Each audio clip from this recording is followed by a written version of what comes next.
Alors que je profitais enfin de ma première pause approuvée en 4 ans sur une terrasse tranquille de Santorin, mon beau-père a appelé et a aboyé, « Penses-tu mériter cela ? Prendre des vacances pendant que les autres portent ton fardeau. Si la paresse était un titre de poste, tu serais enfin qualifié. Ne prends pas la peine de revenir. » J'ai ri, j'ai raccroché et j'ai trinqué avec l'inconnu à côté de moi, le PDG de notre plus grand rival.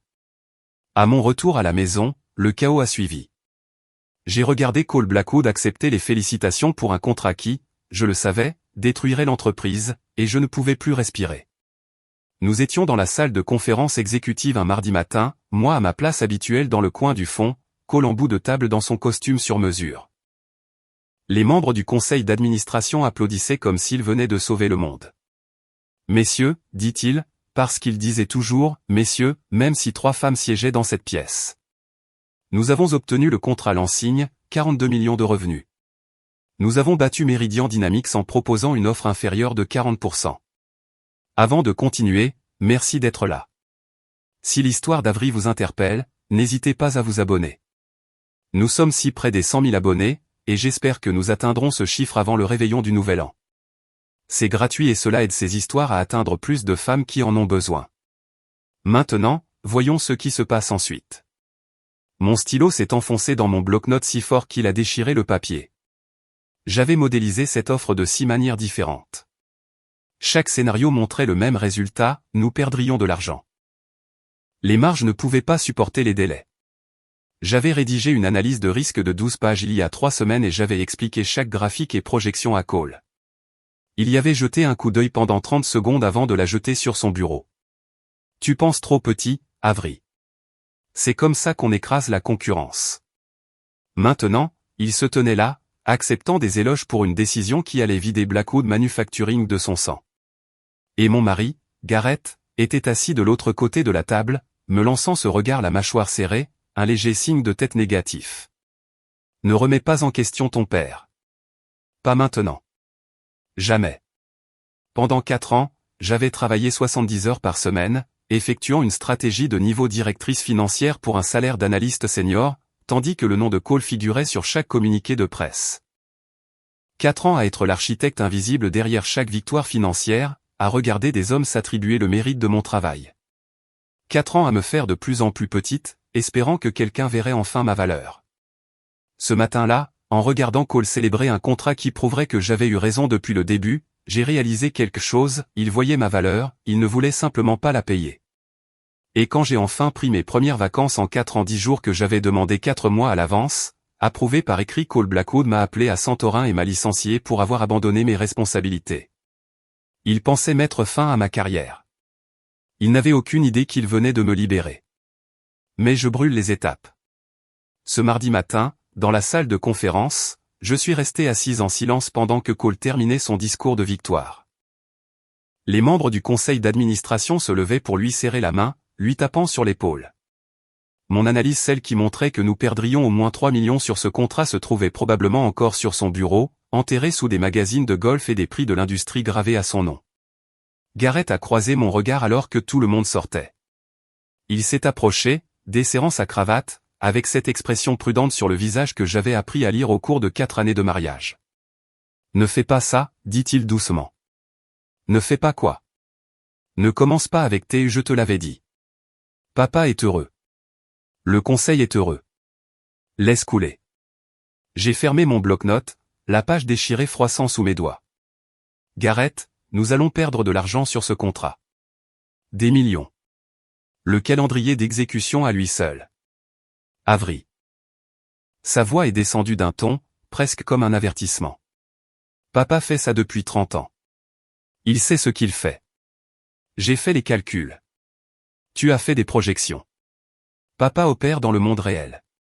Il a jeté un coup d'œil vers la porte où Cole parlait encore aux membres du conseil, puis s'est tourné vers moi. Écoute, je sais que tu travailles dur. Tout le monde le sait, mais tu dois faire confiance au fait que les personnes ayant plus d'expérience savent ce qu'elles font. Les personnes ayant plus d'expérience. Pas lui spécifiquement, pas Cole, juste la catégorie vague des gens qui n'étaient pas moi. J'ai du travail, Avry. Mais je sortais déjà, passant devant Cole et ses admirateurs, devant la salle de conférence où j'étais resté assise dans le coin du fond pendant 4 ans, attendant que quelqu'un me demande mon avis au lieu de simplement prendre mon travail. Mon bureau se trouvait au 3e étage, une petite pièce intérieure sans fenêtre et un bureau à peine assez grand pour mes 2 écrans. Analyste financière senior. C'est ce que disait le titre sur ma carte de visite. C'est aussi ce que reflétait mon salaire, 78 000 par mois. Je faisais un travail de directrice financière. Je construisais des modèles financiers qui guidaient des décisions de millions de dollars, je restructurais les contrats de fournisseurs, j'identifiais des économies de coûts et je projetais des scénarios de croissance. Mais le titre restait le même, tout comme le salaire, parce que je n'étais pas une Blackwood de sang. J'avais franchi les portes de ce bâtiment il y a 4 ans en tant que fiancé de Gareth, diplômé d'un MBA de Wharton avec un portfolio en cuir et assez de naïveté pour croire que la compétence importait plus que les noms de famille. Cole m'avait serré la main lors de notre dîner de fiançailles, avec cette poigne de fer qui est la sienne, et m'avait dit « Nous pourrions utiliser quelqu'un avec ton cerveau par ici, Avery. Cette famille valorise l'intelligence. » Je l'avais cru. J'avais cru que mon flair financier serait récompensé, que ma réflexion stratégique me vaudrait une place à la table, que finalement, le travail parlerait de lui-même. Il a parlé, mais pas avec ma voix. Chaque stratégie que je construisais devenait, notre approche, dans les présentations de Cole. Chaque mesure d'économie que j'identifiais devenait, l'initiative de l'équipe de direction, dans les courriels de l'entreprise. Mes analyses de risque étaient résumées en points saillants et présentées par Gareth au conseil, dépouillées de mon nom, de mes nuances et de mes avertissements. Je me suis assise à mon bureau et j'ai ouvert le dossier du contrat Lansing. Les chiffres étaient toujours là, brutaux et indéniables. Au prix de l'offre que Cole avait soumis 40% en dessous du prix du marché, nous couvririons à peine les coûts des matériaux. La main-d'œuvre nous ferait plonger dans le rouge. Le moindre retard, la moindre complication imprévue, et nous perdrions de l'argent par tous les ports. Mais Cole se moquait de mes projections. Ce qui lui importait, c'était de battre Meridian Dynamics, c'était le communiqué de presse qui dirait que Blackwood Manufacturing avait cassé les prix de son plus grand concurrent. J'ai fixé mon écran jusqu'à ce que les chiffres deviennent flous. Ce soir-là, je suis resté tard. Le 3e étage s'est vidé vers 18 h, mais j'étais encore là à 20 h, élaborant des modèles de contingence pour le moment où le contrat Lansing commencerait à perdre de l'argent, car cela arriverait. Et quand cela arriverait, quelqu'un aurait besoin d'un plan pour arrêter l'hémorragie. Ce quelqu'un, ce serait moi. Le mérite irait à quelqu'un d'autre. Gareth m'a envoyé un SMS à 21 h, « Tu travailles encore tard ?» J'ai répondu, « Je termine des projections. » Il a répliqué, « Ne reste pas trop tard. Tu as besoin de repos. » Le repos. Comme si le sommeil était le problème. Comme si l'épuisement était quelque chose que je pouvais régler avec 8 heures de sommeil et un bon oreiller au lieu de remédier à l'effacement systématique de mes contributions. Je suis rentré à 22 h 30. Gareth dormait déjà, ou faisait semblant. Nous avions cessé de dormir au même rythme il y a des mois. Lui au lit à 22 h, moi arrivant après minuit. Tous deux trop fatigués ou trop distants pour combler le fossé. Je me suis brossé les dents dans la salle de bain attenante, regardant mon reflet dans le miroir. Des cernes sous les yeux que l'anticerne ne parvenait plus tout à fait à cacher. Les cheveux tirés en arrière dans la même queue de cheval utilitaire que je portais chaque jour. La femme qui me regardait semblait plus petite qu'elle ne devrait l'être, comme si je m'étais comprimé pendant si longtemps que j'avais oublié ma forme originale. La maison était silencieuse. Notre maison de ville à Brooklyn, achetée avec l'argent des Blackwood avant même notre mariage, portait le nom de Gareth sur l'acte de propriété. Je payais la moitié de l'hypothèque avec mon salaire de 78 000 $. Il payait l'autre moitié avec son revenu de niveau directeur qui était presque le double du mien, même si son travail principal semblait être de présenter mon travail à son père. Je me suis glissé dans le lit de mon côté, le côté gauche, celui que j'avais revendiqué il y a 4 ans et dont je n'avais jamais bougé. Gareth n'a pas bougé. Quelque part entre notre mariage et notre 2e anniversaire, nous avions cessé d'être des partenaires. Nous étions devenus des colocataires qui partageaient une hypothèque, des repas occasionnels et de moins en moins de conversations. Je fixais le plafond dans le noir, pensant au contrat Lansing, au rejet de mon analyse par Cole et à l'avertissement de Gareth de ne pas faire de vagues. Pendant des années, j'avais donné à cette famille des semaines de 70 heures. 4 ans de travail invisible. 4 ans à regarder mon nom disparaître de mon propre travail. Et pourquoi? L'email est arrivé 3 semaines plus tard, un mercredi soir, alors que je travaillais depuis l'îlot de la cuisine, ordinateur ouvert, ma tasse de thé à la camomille refroidissant à côté de moi. Gareth était à l'étage en train de regarder quelque chose sur son iPad, le bruit des explosions et de la musique dramatique filtrait à travers le plafond. Objet, mise à jour des informations sur les avantages sociaux. J'ai failli le supprimer. Presque. Mais quelque chose m'a fait hésiter. Peut-être l'heure d'envoi 21h14, bien après que Margaret et les RH soient habituellement rentrés. Peut-être la petite voix qui murmurait des avertissements que je m'étais entraîné à ignorer. Je l'ai ouvert. Ma police d'assurance vie pour homme clé avait été augmentée de 3 millions à 18 millions de dollars, avec effet immédiat. Je l'ai lu 3 fois. 18 millions de dollars. Aucune explication, aucune discussion préalable, juste un paragraphe clinique dans une police d'entreprise m'informant que Blackwood Manufacturing évaluait désormais ma mort à 6 fois la valeur qu'il lui accordait 3 mois plus tôt. Mes mains tremblaient alors que j'ouvrais mon calendrier, remontant à travers les achèvements de projets et les étapes clés. L'augmentation de la police était datée du 18 mars. Le 18 mars était 3 jours après que j'eus finalisé les renégociations des contrats fournisseurs qui avaient permis à Blackwood d'économiser 6 millions de dollars en coûts annuels. 3 jours. Le nœud dans mon estomac qui se serrait depuis des mois prenait soudainement une forme, un nom, une logique mathématique froide qui me comprimait la poitrine. J'ai saisi mon ordinateur et je suis monté. Gareth était appuyé contre la tête de lit, l'iPad sur les genoux, levant à peine les yeux quand je suis entré. Gareth, étais-tu au courant de ça? J'ai tourné l'écran de l'ordinateur vers lui, lui montrant l'email. Il a plissé les yeux pour lire, puis a haussé les épaules. L'assurance vie? Ce sont juste des trucs de RH. Des avantages standards. Ma police a été augmentée à 18 millions de dollars. D'accord. Il a replongé son regard dans son iPad. C'est une bonne chose, non? Ça veut dire que l'entreprise te valorise. Me valorise? L'ironie était si tranchante que j'ai failli rire. Est-ce que quelqu'un d'autre a eu une augmentation? Je n'en sais rien, Avery. Je ne m'occupe pas des avantages RH. Son ton était dédaigneux, distrait. Si ça t'inquiète, parlant à Margaret. C'est ce que j'ai fait.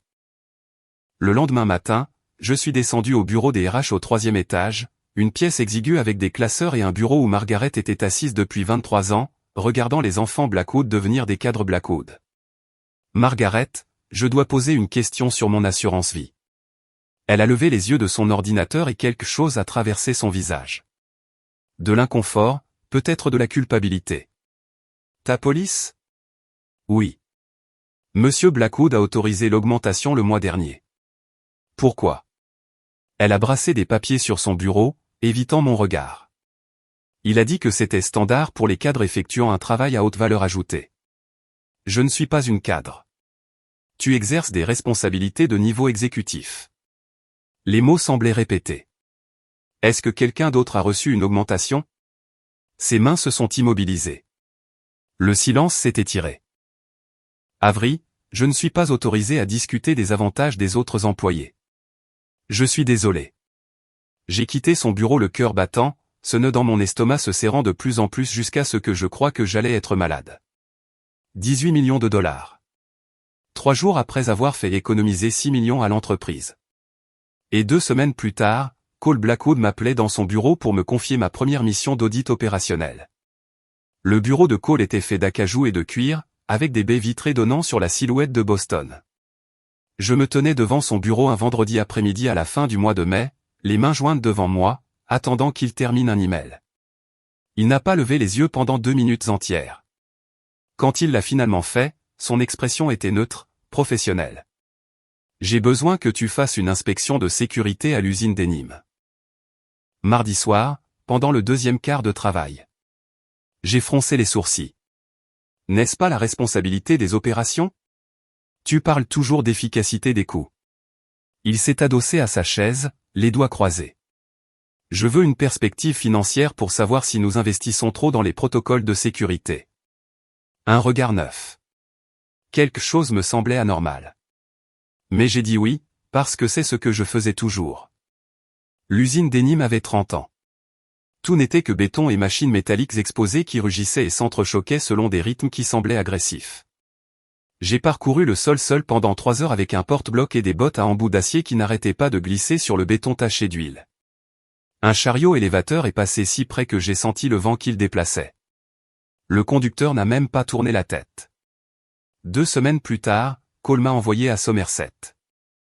Une vérification d'inventaire à minuit. J'ai marché sur des passerelles dont les garde-corps bougeaient sous ma main, essayant de ne pas regarder le béton 6 mètres plus bas. Puis Lexington, l'installation de stockage de produits chimiques, où j'ai passé 1 heure à respirer des vapeurs avant que quelqu'un ne remarque enfin que la ventilation avait mal fonctionné. Je suis rentré tremblante ce soir-là, les poumons brûlants, et Garrett était sur le canapé, faisant défiler son téléphone. « Comment ça s'est passé ?» a-t-il demandé sans lever les yeux. « Je pense avoir inhalé quelque chose de toxique. Papa dit que tu fais un excellent travail sur ces audits. » 1 mois plus tard, je me suis effondré dans les toilettes du bureau. Leurs médecins ont fait tous les tests possibles, mais n'ont rien trouvé. Probablement le stress, ont-ils dit. Vous devriez prendre des vacances. Alors, je l'ai fait. J'ai soumis la demande 4 mois à l'avance. 10 jours à Santorin, fin septembre, parfaitement calé après la clôture trimestrielle pour que personne ne puisse dire que j'étais irresponsable. J'ai transmis la demande via les RH, mis Cole et Garrett en copie, et joint mon calendrier de projet montrant que tout serait couvert. Cole a approuvé avec une réponse d'une seule phrase, « Très bien. Assure-toi que tout soit géré. » J'ai passé 3 semaines à former Jordan, un analyste junior enthousiaste mais inexpérimenté. J'ai créé un document de transition de 60 pages, instructions étape par étape, liste de contacts, protocole de contingence pour chaque projet actif. J'ai programmé des appels de suivi quotidien. J'ai codé les feuilles de calcul par couleur. J'ai tout fait, sauf me cloner. Garrett avait à peine réagi quand je lui avais parlé du voyage. « Tu pars seul ?» Ce n'était pas vraiment une question, juste une observation faite sur ce ton plat qu'il utilisait pour tous ces derniers temps. « Tu es le bienvenu si tu veux venir, » avais-je dit, même si je ne le pensais pas, je ne peux pas prendre de congé en ce moment. Papa a besoin de moi ici. Bien sûr qu'il en avait besoin. Nous n'avions pas partagé de lit depuis 6 mois. Nous n'avions pas eu de vraie conversation depuis plus longtemps encore. J'avais cessé d'attendre qu'il s'intéresse à ma journée, mon travail, ma vie. Nous existions dans des routines parallèles, lui partant au bureau avant mon réveil, moi rentrant bien après qu'il ait dîné seul. Le matin de mon départ pour l'aéroport de Logan, je me tenais dans notre cuisine avec ma valise prête, attendant quelque chose que je ne pouvais pas nommer. Un adieu, peut-être une étreinte, une reconnaissance du fait que je partais pour 10 jours. Mais Garrett était déjà parti au travail. La maison était silencieuse, hormis le ronronnement du réfrigérateur. J'ai verrouillé la porte derrière moi et je n'ai pas regardé en arrière. Santorin m'a frappé comme une bouffée d'oxygène après des années à retenir mon souffle.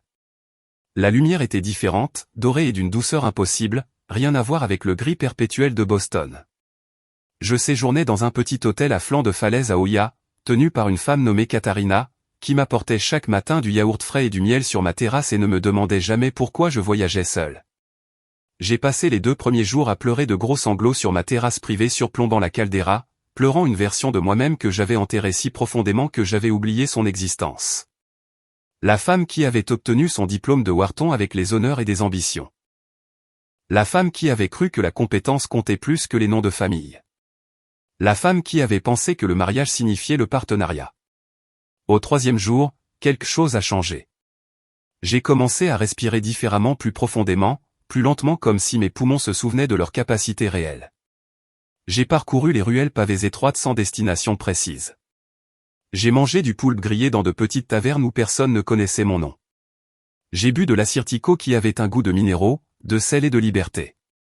Je n'ai pas consulté mes emails professionnels, pas une seule fois.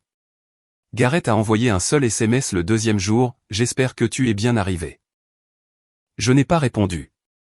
Le 4e jour, j'étais assise sur la terrasse de l'hôtel au coucher du soleil, regardant le ciel prendre des teintes d'ambre et de rose dont je ne connaissais pas les noms, un verre de vin à la main, quand la femme à la table d'à côté s'est tournée vers moi.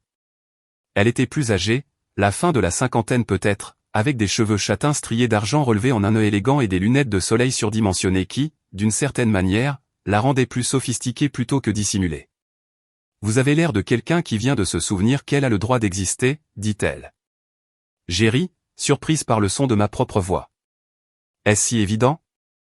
Seulement pour quelqu'un qui est passé par là. Elle désigna la chaise vide à sa table. Joignez-vous à moi.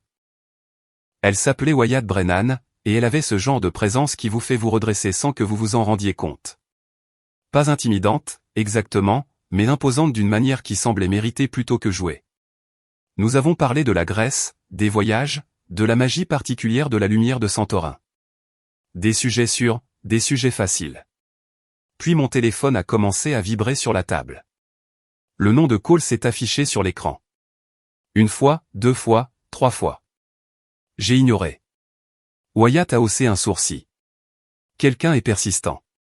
Mon beau-père, PDG de l'entreprise pour laquelle je travaille. J'ai pris mon verre de vin, regardant le liquide capturer la lumière déclinante du soleil. Il ne croit pas aux limites. Entreprise familiale, affaire des beaux-parents. Je ne fais qu'y travailler. L'amertume dans ma voix m'a surprise. Le téléphone a vibré à nouveau. 4e appel. Wyatt a incliné la tête. Vous n'allez pas répondre?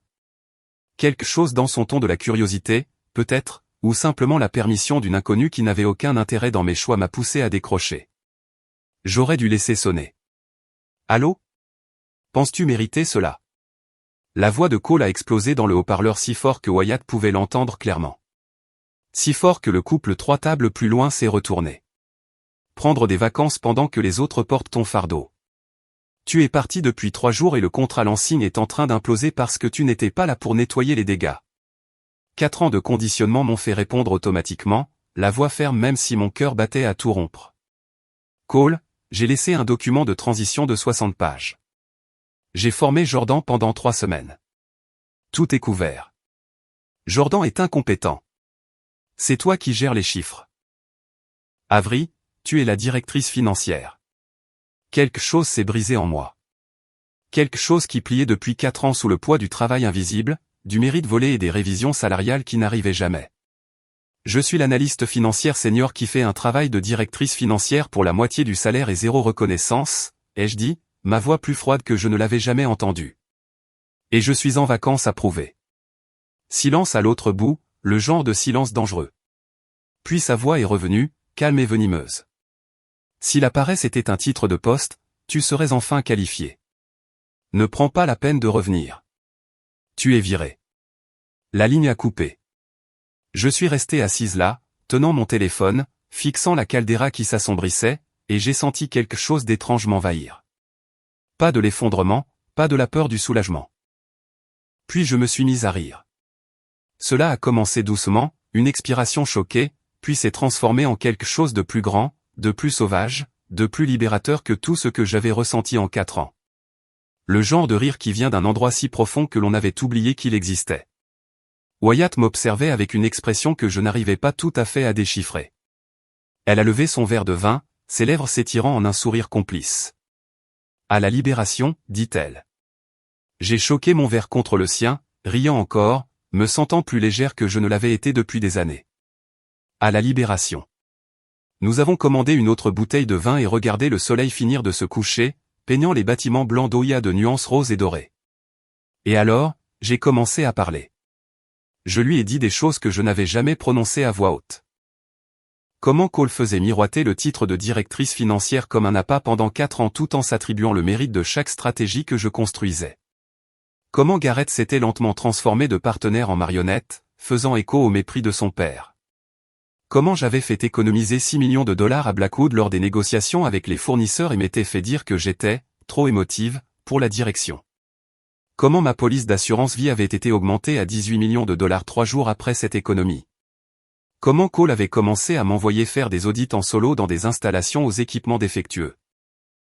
Comment je m'étais effondré à cause de vapeurs chimiques et m'étais fait dire de prendre des vacances, ces vacances qu'il avait approuvées sans hésitation après avoir bloqué mes demandes pendant 2 ans. Wyatt écoutait sans m'interrompre, sirotant son vin, son expression passant de la curiosité à l'inquiétude, puis à quelque chose de plus dur. Quand j'ai fini, elle est restée silencieuse un long moment. Puis elle a fouillé dans son sac et en a sorti une carte de visite noire mat. Wyatt Brennan, dit-elle, en faisant glisser la carte sur la table. PDG de Meridian Dynamics. Le nom a résonné comme un impact physique. Meridian Dynamics, le plus grand concurrent de Blackwood Manufacturing. L'entreprise que Cole avait passé 5 ans à essayer d'écraser en cassant les prix des contrats, en débauchant les clients, en les dénigrant dans les cercles de l'industrie. J'ai entendu toute la conversation, a déclaré Wyatt. Et je vais vous faire une offre. Nous ouvrons une nouvelle division sur la côte est. Nous avons besoin d'une directrice financière qui comprenne la fabrication industrielle. Quelqu'un qui connaît les acteurs, les pièges, comment construire une croissance durable plutôt qu'un empire imprudent. Elle marqua une pause. Quelqu'un qui prend réellement des vacances. J'ai fixé la carte, le logo en relief, le numéro de téléphone qui ressemblait à une bouée de sauvetage dont j'ignorais avoir besoin. Mon téléphone a vibré sur la table. Garrett, papa est furieux. Que as-tu fait? Pas, est-ce que tu vas bien? Pas, que s'est-il passé? Juste, que as-tu fait?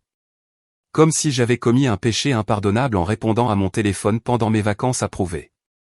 J'ai pris le téléphone, j'ai maintenu le bouton d'alimentation enfoncé jusqu'à ce que l'écran s'éteigne, et j'ai regardé Wyatt.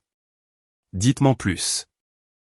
Nous sommes restés sur cette terrasse jusqu'à ce que les étoiles apparaissent, jusqu'à ce que les touristes se fassent rares et que les restaurants le long de la falaise commencent à fermer leurs terrasses, le personnel empilant les chaises et essuyant les tables avec une efficacité fatiguée. Wyatt m'a parlé de Meridian Dynamics autour de cette deuxième bouteille de vin, comment elle l'avait fait passer d'un acteur régional de taille moyenne à un concurrent national en se concentrant sur des pratiques de fabrication durable et en traitant les employés comme des atouts à développer plutôt que comme des ressources à exploiter. Nous ne gagnons pas en cassant les prix pour ensuite nous vider de notre sang lors de l'exécution, dit-elle, faisant tourner le vin dans son verre. Nous gagnons en établissant des relations avec des clients qui privilégient la qualité aux coupes budgétaires. C'est une croissance plus lente, mais elle est réelle. Tout ce qu'elle décrivait était l'opposé de l'approche de Cole. Je lui ai dit que j'allais y réfléchir. Elle a souri comme si elle connaissait déjà ma réponse. Prenez votre temps. Profitez du reste de vos vacances. Quand vous serez prête, appelez-moi. Nous avons dîné 3 fois de plus au cours de la semaine suivante dans différentes tavernes perchées sur les falaises, autour de poissons frais et de salades grecques, lors de conversations qui semblaient être un mélange étrange de thérapie et de planification stratégique. Elle ne m'a jamais mis la pression, n'a jamais rendu l'offre d'emploi transactionnelle. Elle parlait simplement de ce que Meridian construisait et me laissait m'imaginer en faire partie.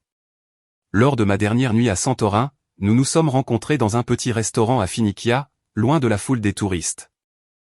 Le propriétaire nous a apporté du bar grillé et des légumes rôtissants que nous ayons à commander, comme si Wyatt était une habituée. Après le dessert baklava et café grec serré, elle m'a tendu un dossier en cuir frappé du logo de Meridian. Lecture de fond, dit-elle. Détails sur le rôle de directrice financière, structure de rémunération, l'équipe que vous construiriez. Elle marqua une pause, faisant glisser le dossier sur la table. Et quelques renseignements sectoriels sur Blackwood que vous pourriez trouver intéressants. Aucune pression, juste de l'information. Le dossier était épais, substantiel. Je l'ai glissé dans mon bagage à main, promettant de le lire pendant le vol de retour. Ce soir-là, allongé dans mon lit d'hôtel avec les portes de la terrasse ouvertes et le son de la mer égée qui entrait, j'ai enfin consulté mes emails. J'avais été hors ligne pendant 9 jours. 9 jours de silence de la part de Blackwood Manufacturing, de mon mariage, de la vie que j'avais laissée derrière moi à Boston. 73 messages non lus. Je les ai parcourus avec une sensation de malaise à l'estomac. 15 de call. Les objets grimpaient en intensité, passant de « urgent contrat l'ensigne » à « comportement inacceptable », puis à « dernier avertissement », même si j'avais déjà été licencié. 12 de Garrett, chacun plus froid et plus sec que le précédent. Où es-tu? Papa est furieux. Tu dois appeler. C'est embarrassant. Tu es égoïste. Pas une seule fois il n'a demandé si j'allais bien. 3 emails de Diane, la femme de Cole, tous avec des objets concernant la loyauté familiale et la déception pour tous ceux qui ont cru en toi. Et un de Sloan, la sœur cadette de Garrett, envoyé il y a 2 jours, Avery, je suis désolé pour papa. Je ne sais pas ce qui s'est passé, mais je sais que ce n'est pas de ta faute. Appelle-moi quand tu seras rentré. Tu me manques. J'ai fixé ce dernier email pendant un long moment. Sloan était la seule Blackwood qui m'avait toujours traité comme un membre de la famille plutôt que comme une employée. Elle était plus jeune, 26 ans contre mes 32, une étudiante en histoire de l'art à qui Cole avait dit que les écoles de commerce sont pour les gens sérieux comme Garrett. Elle avait toujours été à la périphérie de l'empire familial décorative mais pas fonctionnelle. Nous nous étions liés par cette invisibilité partagée. Je n'ai répondu à aucun des emails. J'ai simplement fermé mon ordinateur et essayé de dormir. Le vol d'Athènes à Boston durait 9 heures. J'ai attendu que nous soyons en altitude de croisière, que les lumières de la cabine soient tamisées et que la plupart des passagers dorment ou regardent des films sur leurs écrans, avant d'ouvrir le dossier de Wyatt. La première section était ce à quoi je m'attendais, description de poste, échelle salariale, ensemble d'actions, avantages sociaux. Tout était généreux, professionnel, exactement ce qu'un rôle de directrice financière devrait offrir. La deuxième section a fait trembler mes mains. C'était une analyse complète de la santé financière de Blackwood Manufacturing compilée par l'équipe d'intelligence stratégique de Meridian. Ce n'était pas de l'espionnage industriel, tout provenait de documents publics, de rapports sectoriels, de réseaux de fournisseurs et de données sur la main-d'œuvre auxquelles n'importe quel analyste compétent pourrait avoir accès. Mais mis bout à bout, c'était dévastateur. 9 contrats perdaient actuellement de l'argent. Pas seulement celui de l'enseigne 8 autres que j'avais signalés comme risqués au cours des 2 dernières années. Des contrats que Cole avait imposés malgré mes avertissements. Casser les prix pour voler des parts de marché sans se soucier des coûts d'exécution. L'entretien différé créait des violations des normes de sécurité dans 4 usines. Les pannes d'équipement augmentaient. Les incidents de sécurité étaient à la hausse. Les contrats avec les fournisseurs avaient été renégociés à des conditions qui poussaient les plus petits partenaires au point de rupture. 3 avaient déjà fait faillite, 2 autres étaient sur le bord du gouffre. Le roulement de la main-d'œuvre était de 34%, soit le double de la moyenne du secteur. Les données des entretiens de départ montraient que les employés partaient à cause d'une direction toxique et d'une charge de travail insoutenable. Les analystes de Meridian avaient modélisé les flux de trésorerie de Blackwood sur la base de ces indicateurs publics. Leur projection, l'insolvabilité d'ici 18 mois, à moins que l'entreprise n'obtienne une injection majeure de capitaux ou ne restructure radicalement ses opérations. J'étais en train de lire l'effondrement au ralenti de l'entreprise que j'avais passé 4 ans à essayer de sauver. Puis j'ai atteint l'annexe, rémunération et avantages des dirigeants. Une ventilation des salaires, bonus, actions et police d'assurance pour l'équipe de direction de Blackwood. Ma police d'assurance vie n'était pas la seule à avoir été augmentée, mais c'était la plus importante. 18 millions de dollars, contre 3 millions auparavant, autorisés par Cole Blackwood il y a 9 mois. J'ai vérifié la date, le 18 mars. 3 semaines après que j'eus finalisé les renégociations des contrats fournisseurs qui avaient permis à Blackwood d'économiser 6 millions de dollars en coûts annuels. Le même mois où Cole avait commencé à m'envoyer faire des audits opérationnels. Ma tasse de café restait intacte sur la tablette, refroidissant pendant que je fixais cette date. J'ai sorti mon téléphone, toujours en mode avion, et j'ai ouvert mon calendrier, remontant les 9 derniers mois avec des doigts tremblants. 18 mars, augmentation de l'assurance vie. 3 avril, premier audit opérationnel, usine d'Enime, quart de soir seul. 17 avril, entrepôt de Somerset, inventaire de minuit seul. 8 mai, usine chimique de Lexington, là où la ventilation avait mal fonctionné. 22 mai, visite aux urgences après m'être effondré dans les toilettes du bureau. Les médecins n'ont rien trouvé. J'ai recoupé chaque date d'audit avec mon calendrier de travail. Chacun d'eux avait été programmé dans les 2 semaines suivant une victoire financière majeure que j'avais apportée à Blackwood. Denim est arrivé après que j'eus identifié des économies de coûts dans la ligne de production. Somerset est arrivé après que j'eus restructuré les contrats logistiques. Lexington est arrivé après que j'eus repéré une erreur comptable qui aurait déclenché un audit. Chaque fois que je faisais gagner de l'argent à l'entreprise, Cole m'envoyait quelque part de dangereux. Le schéma était là, brutal et indéniable, et je n'arrivais pas à croire que je ne l'avais pas vu plus tôt. Ou peut-être que je l'avais vu. Peut-être que ce nœud dans mon estomac, cette voix murmurant des avertissements, l'avait vu depuis le début. Mes 4 ans de manipulation mentale m'avaient appris à ne pas faire confiance à mes propres instincts. J'ai pensé aux podcasts sur les crimes réels que j'écoutais pendant mes trajets, des histoires de police d'assurance vie et d'accidents opportuns, de personnes qui disparaissaient lors de missions de routine au travail. J'ai pensé à ce chariot élévateur chez Denim, à quel point il était passé près, au visage du conducteur dissimulé par les ombres, et au fait qu'il n'avait même pas tourné la tête. J'ai pensé à la balustrade à Somerset qui avait cédé sous ma main alors que je me tenais seul sur une passerelle à 6 mètres au-dessus du béton. J'ai pensé au fait d'avoir respiré des vapeurs chimiques pendant 1 heure à Lexington alors que le système de ventilation dysfonctionnait, et au fait que personne ne s'en était rendu compte avant que je ne m'effondre. J'ai pensé à cette année où les médecins ne trouvaient rien d'anormal et me disaient que j'avais juste besoin de repos. Du repos. Des vacances que Cole avait bloquées pendant 2 ans jusqu'à ce que soudain, il y a 4 mois, il approuve 10 jours en Grèce sans hésitation, presque avec empressement, comme s'il voulait que je parte ou comme s'il s'attendait à ce que je ne revienne pas. L'avion a subi des turbulences et ma tasse de café a cliqueté sur la tablette. Je l'ai saisie avant qu'elle ne se renverse, mes mains tremblant tellement que je pouvais à peine la maintenir stable. Peut-être étais-je paranoïaque. Peut-être que 4 ans de guerre psychologique avaient brisé ma capacité à penser rationnellement. Ou peut-être que Cole Blackwood avait augmenté mon assurance vie à 18 millions de dollars, m'avait envoyé sur des missions en solo de plus en plus dangereuses, puis avait approuvé des vacances qu'il bloquait depuis des années parce qu'il prévoyait que je ne reviendrais pas de l'un de ses audits.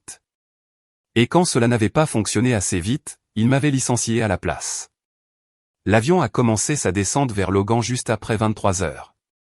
J'avais prévu de prendre un Uber pour retourner à Brooklyn, dans la maison que je partageais avec Garrett, pour défaire mes valises, prendre une douche et réfléchir à la suite. Mais assise dans le terminal avec mon bagage à main et le dossier de Wyatt, regardant mon téléphone se reconnecter au réseau alors que les messages commençaient à affluer, je n'ai pas pu m'y résoudre. Je ne pouvais pas retourner dans cette maison, ce mariage, cette vie pas en sachant ce que je savais maintenant. J'ai réservé une chambre au Marriott reliée au terminal. J'ai fait mon enregistrement à minuit avec ma valise et mon dossier en cuir rempli de vérités que je ne pouvais plus ignorer. La chambre était générique, mur beige, moquette industrielle, un lit qui sentait le détergent industriel. Je me suis assise sur le bord, encore dans mes vêtements de voyage, et j'ai fixé le mur. Mon téléphone a vibré. Garrett, tu as atterri?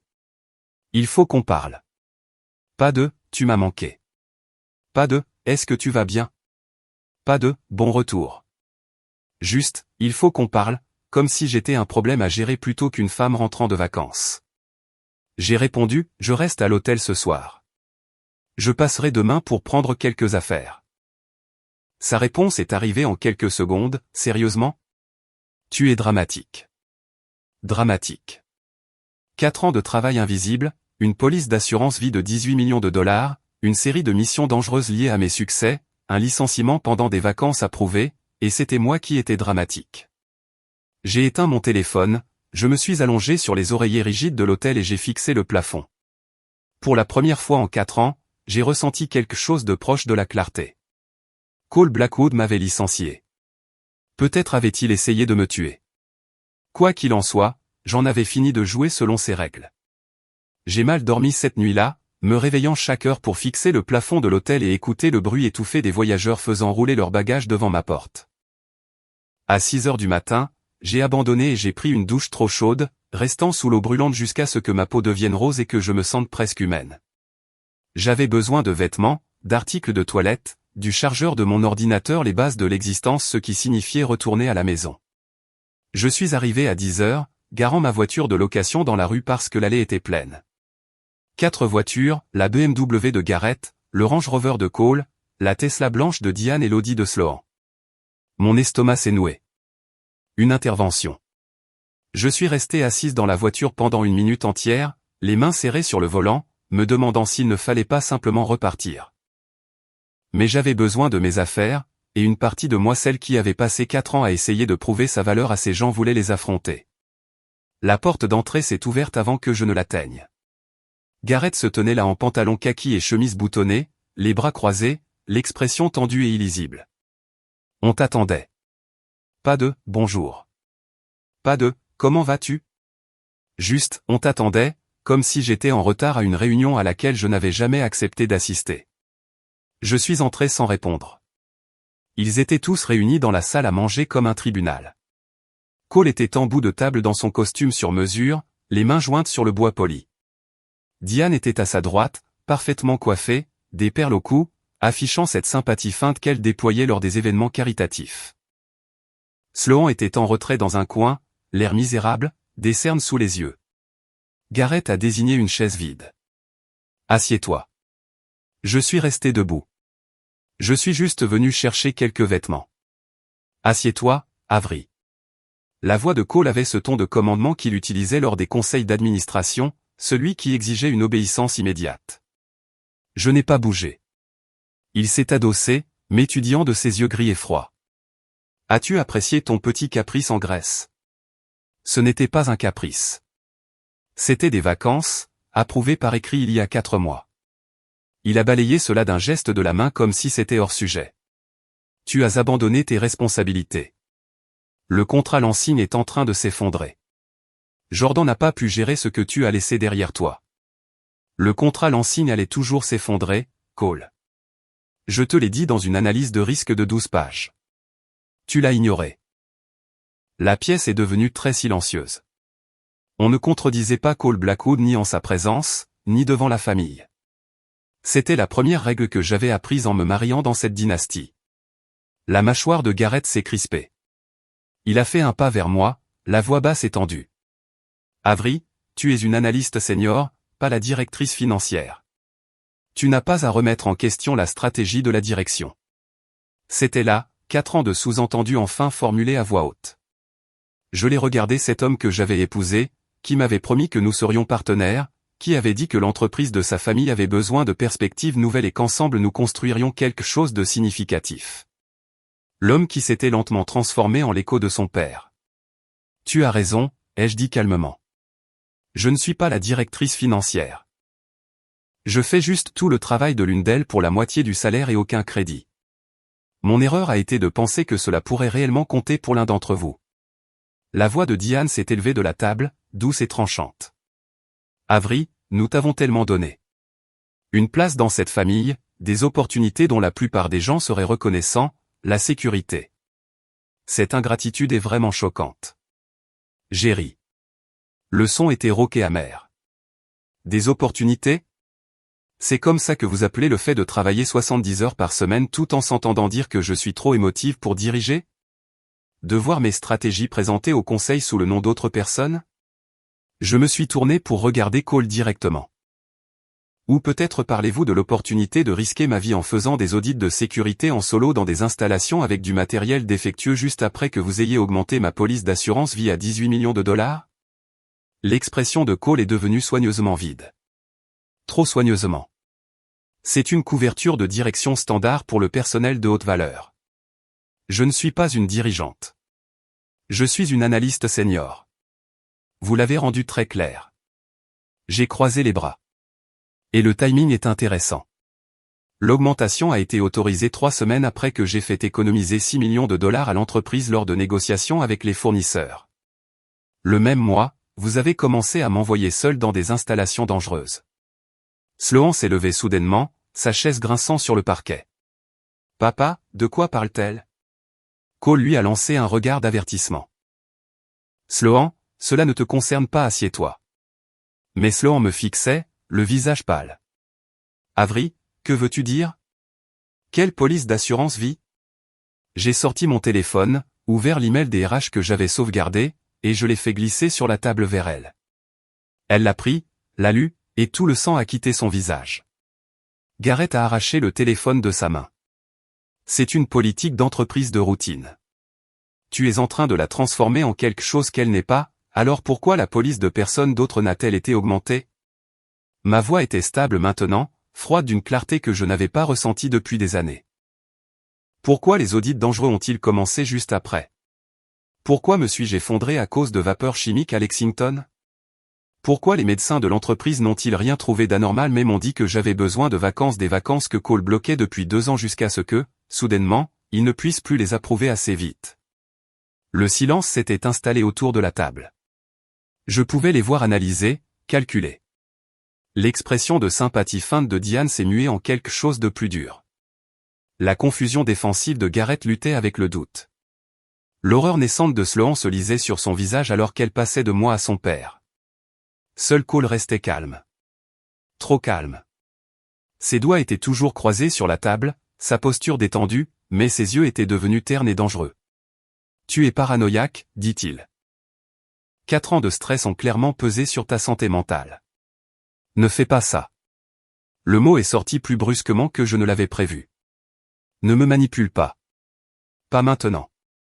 J'ai passé 4 ans à douter de mes propres instincts parce que tu m'as convaincu que j'étais trop émotive, trop prudente, trop bornée. Mais j'en ai fini avec ça. J'ai sorti le dossier de Wyatt de mon sac et je l'ai jeté sur la table. Meridian Dynamics a fait une analyse de la santé financière de Blackwood Manufacturing. 9 contrats perdent de l'argent. Des violations de l'OSHA dans 4 installations. Un roulement de personnel 2 fois supérieur à la norme de l'industrie. Des projections de flux de trésorerie montrant une insolvabilité d'ici 18 mois. J'ai regardé Cole. Tu ne construis pas un empire. Tu es en train de couler une entreprise. Et c'est moi qui maintenais tout cela pendant que tu t'en attribuais le mérite et planifiais mon départ opportun. Le masque de Cole s'est enfin fissuré. Sa voix est devenue froide et mortelle. Où as-tu obtenu ces informations? Est-ce que cela a de l'importance si tu as partagé des informations confidentielles avec nos concurrents? Tout ce qui se trouve dans ce dossier provient de sources publiques, rapports de l'industrie, réseaux de fournisseurs, données sur la main-d'œuvre. J'ai soutenu son regard. Tu veux savoir ce qu'il y a vraiment là-dedans? La vérité que tu caches à ton conseil, à tes investisseurs, à tout le monde. Il s'est levé lentement, les 2 mains à plat sur la table. Tu es licencié, Avery. Cela n'a pas changé. Il a fait glisser une pile de papier vers moi. Accord de séparation, clause de confidentialité, clause de non-concurrence couvrant 24 mois et tout le secteur industriel sur la côte est. Signe-les. Prends tes $60 000 d'indemnité et disparais discrètement. J'ai pris les papiers. Mes mains étaient stables. Sous l'accord de séparation se trouvaient les documents de divorce. La signature de Garrett y était déjà, datée d'il y a 3 jours, alors que j'étais encore à Santorin. Mon cœur s'est serré. J'ai regardé Garrett. Tu as demandé le divorce pendant que j'étais en vacances. Il refusait de croiser mon regard. Papa a dit qu'il valait mieux tout régler d'un coup. Une rupture nette. Tout d'un coup, ai-je dit. Mon travail, mon mariage, toute ma vie démantelée comme un rapport trimestriel raté. Tu as signé ça il y a 3 jours, avant même que je ne rentre. Avery, tu avais déjà décidé vous tous. J'ai regardé autour de la table. Ce n'est pas une intervention. C'est une exécution. La voix de Diane était sèche. Nous te donnons une indemnité généreuse. La plupart des gens dans ta position seraient reconnaissants. $60 000? J'ai posé les papiers. Pour 4 ans de travail au niveau d'une directrice financière alors que vous payez au vrai cadre 4 fois cela comme prime d'embauche? La patience de Cole était à bout. Tu as 72 heures pour signer. Après cela, nous retirons l'offre et nous rendrons les choses très laides pour toi. Pas d'indemnité, pas de recommandation. Nous nous assurons que personne dans cette industrie ne t'embauche. J'ai pris mon sac et j'ai regardé Garrett une dernière fois, cet homme qui avait promis d'être mon partenaire et qui était devenu mon geôlier. Vous avez déjà rendu les choses laides, ai-je dit. Vous ne vous attendiez juste pas à ce que je survive. Sloan s'est levé. Avery, attends. Mais je montais déjà l'escalier, vers la chambre où j'avais passé 4 ans à dormir à côté d'un homme qui avait cessé de me voir quelque part en chemin. J'ai fait mes bagages rapidement, vêtements, articles de toilette, mon ordinateur, les quelques objets personnels qui étaient réellement à moi. Tout tenait dans 2 valises et un sac de voyage. Quand je suis redescendu, ils étaient toujours assis à la table. Garrett avait la tête dans les mains. Diane parlait doucement à Cole.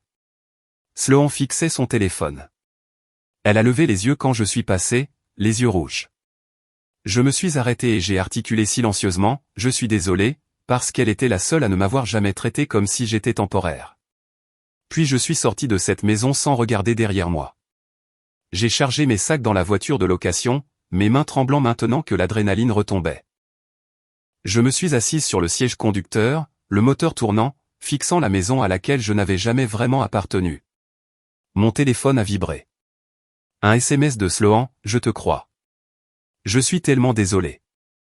S'il te plaît, sois prudente. J'ai répondu, merci. Toi aussi. Puis j'ai sorti la carte de visite de Wyatt de mon portefeuille, je l'ai fixée un long moment, et j'ai composé le numéro. Elle a répondu à la 2e sonnerie. Avery, comment vas-tu? Cette offre d'emploi, ai-je dit. Est-elle toujours d'actualité? Absolument. Quand puis-je commencer? À quel point peux-tu être rapidement à New York? La voix de Wyatt arrivait par le téléphone, calme et stable, comme si elle s'attendait à cet appel, comme si elle savait exactement comment l'intervention se passerait avant même que je n'ai franchi la porte. Je dois régler quelques affaires d'abord, ai-je dit. Signer les papiers de séparation. Trouver un avocat. Savoir où je vais loger. Ne signe rien sans examen juridique. Cole va cacher des pièges dans ce contrat. Elle a marqué une pause. Et tu n'as pas besoin de te soucier du logement. Meridian garde des appartements de fonction à Hudson Yard pour les cadres en transition. Tu peux y rester aussi longtemps que nécessaire. Ma gorge s'est nouée. Wyatt, je n'ai même pas encore officiellement accepté. Tu m'as appelé. C'est une acceptation suffisante. Je pouvais entendre le sourire dans sa voix. Prends le week-end. Mets tes affaires en ordre. Lundi matin, 9 h, viens chez Meridian. Nous rendrons cela officiel. Après avoir raccroché, je suis resté assise là un long moment, fixant la maison à travers le pare-brise. Puis j'ai passé la première et j'ai laissé Brooklyn derrière moi. Cette nuit-là, j'ai de nouveau dormi au Marriott. J'ai étalé les papiers de séparation sur le bureau de l'hôtel à côté de la carte de visite de Wyatt et j'ai essayé de lire le langage juridique avec des yeux épuisés qui rendaient le texte flou. Accord de non-divulgation. Assez standard. Clause de non-concurrence. 24 mois, tout le secteur de la fabrication industrielle, territoire de la côte est. 60 000 $ d'indemnité conditionnée à la signature des deux. Et en dessous de tout cela, les papiers du divorce avec la signature de Garrett, déjà sèche et légale. Mon téléphone a vibré. Sloan, on peut se voir demain? J'ai besoin de te parler, s'il te plaît. J'ai fixé le message. Sloan avait l'air horrifié pendant l'intervention, mais elle était aussi restée assise en silence pendant que son père me menaçait et que Garrett présentait les papiers du divorce qu'il avait signés dans mon dos. Mais son message de plus tôt, je te crois, avait semblé sincère. J'ai répondu, café, 10 h, Cambridge. Sa réponse est arrivée immédiatement, merci. J'ai à peine dormi. La climatisation de l'hôtel s'allumait et s'éteignait avec une précision mécanique, et chaque fois que je fermais les yeux, je revoyais l'expression plate et dangereuse de Cole quand j'avais mentionné la police d'assurance vie. À 9 h, j'étais douché et habillé, buvant un café d'hôtel amer et regardant les minutes s'égrener vers 10 h. Le café était près de Harvard Square, niché dans une rue latérale où les touristes ne s'aventuraient pas d'ordinaire. Je suis arrivé en avance, j'ai commandé un latte dont je n'avais pas vraiment envie, et je me suis installé dans un box au fond, le dos au mur. Sloan est arrivé à 10 h précises, vêtu d'un jean et d'un pull trop grand, ses cheveux relevés en un chignon décoiffé. Elle avait l'air de ne pas avoir dormi non plus. Elle s'est glissée dans le box en face de moi, les mains serrées autour d'un gobelet à emporter qu'elle avait dû apporter d'ailleurs. « Merci de me voir », dit-elle doucement. « Tu as dit que tu me croyais. »« Je te crois. » Elle a posé son gobelet et a sorti son téléphone, ses mains tremblaient. « Avery, j'ai besoin que tu écoutes quelque chose. » Elle a tapoté son écran, a monté légèrement le volume et a appuyé sur lecture. La voix de Cole est sortie étouffée mais reconnaissable entre mille. Point la police d'assurance est payée à l'entreprise s'il lui arrive quelque chose. 18 millions. Cela résout notre problème de flux de trésorerie pour les 2 prochains trimestres pendant que nous restructurons. Une autre voix, plus vieille et rocailleuse, et tu es sûr que les audits ne soulèveront pas de questions? Frank, je dirige cette entreprise depuis 30 ans. Je sais comment gérer les évaluations de risque tant que les installations sont documentées comme conformes après ces visites. Personne ne doutera de rien. Et si elle s'en rend compte? Elle ne le fera pas. Elle est trop occupée à essayer de prouver sa valeur pour voir ce qui est juste devant elle. L'enregistrement s'est coupé. Je suis resté là avec l'impression que quelqu'un m'avait versé de l'eau glacée sur la tête. Les yeux de Sloan étaient bordés de rouge. Je n'ai pas pu dormir après hier. Je n'arrêtais pas de penser à ce que tu avais dit sur le timing, sur les audits. Alors vers 2 h du matin, je suis descendu. La porte du bureau de papa était entr'ouverte. Il était au téléphone. Elle a dégluti avec peine. Je l'ai enregistré à travers la porte. Mes mains étaient devenues insensibles. Sloan, je sais ce que cela signifie.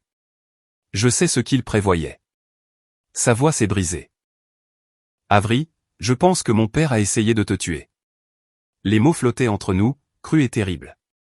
Si tu témoignes de cela, ai-je dit prudemment, si tu donnes cet enregistrement à n'importe quelle autorité officielle, Cole va te détruire. Il va te couper les vivres. Tourner la famille contre toi. S'assurer que tu n'es plus rien. Elle a ri, Et c'était un rire amer et brisé. Il m'a déjà détruite, juste lentement, sur 26 ans. En me disant que je n'étais pas assez sérieuse pour l'école de commerce. Que l'histoire de l'art était un petit passe-temps mignon pour quelqu'un qui n'avait pas la discipline de Gareth. Que je devais me concentrer sur la recherche d'un bon mari plutôt que sur une carrière. Elle m'a regardé avec des yeux féroces et désespérés. Tu étais la seule personne dans cette maison qui s'intéressait à mon travail, qui regardait mes peintures comme si elles comptaient, qui me traitait comme si j'avais un cerveau plutôt que juste un fonds fiduciaire. Sloan, je ne peux pas le laisser te faire ça. Je ne le permettrai pas, elle a poussé son téléphone vers moi. Prends-le.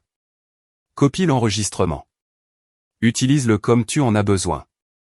J'ai fixé le téléphone, cette preuve qui pourrait enterrer Cole Blackwood mais qui ferait aussi exploser ce qui restait de la famille de Sloan. Tu es sûr? Je n'ai jamais été aussi sûr de quoi que ce soit. Elle a essuyé ses yeux du revers de la main. J'en ai fini de me taire. J'en ai fini de prétendre que les gens que j'aime ne sont pas des monstres. J'ai pris le téléphone et je me suis transféré l'enregistrement, regardant la barre de progression se remplir et la confirmation apparaître. Puis j'ai tendu la main de l'autre côté de la table et j'ai serré la sienne. Merci, ai-je dit, de m'avoir cru. D'avoir été assez courageuse pour faire ça. Elle a serré ma main en retour. Qu'est-ce que tu vas faire? Je ne sais pas encore, mais je ne signerai pas les papiers de Cole avant d'avoir parlé à un avocat. Cet après-midi-là, j'ai rencontré Patricia Strand dans son bureau du centre-ville de Boston, une suite d'angles avec des meubles en cuir et des murs tapissés de livres de droit et de diplômes encadrés provenant d'écoles prestigieuses. Elle avait environ 55 ans, ses cheveux argentés coupés au carré, des lunettes de lecture posées sur son nez alors qu'elle examinait l'accord de séparation que j'avais apporté. Elle a lu en silence pendant 10 minutes, prenant occasionnellement des notes sur un bloc juridique. Finalement, elle a levé les yeux. Cette clause de non-concurrence est inapplicable. J'ai cligné des yeux. Quoi?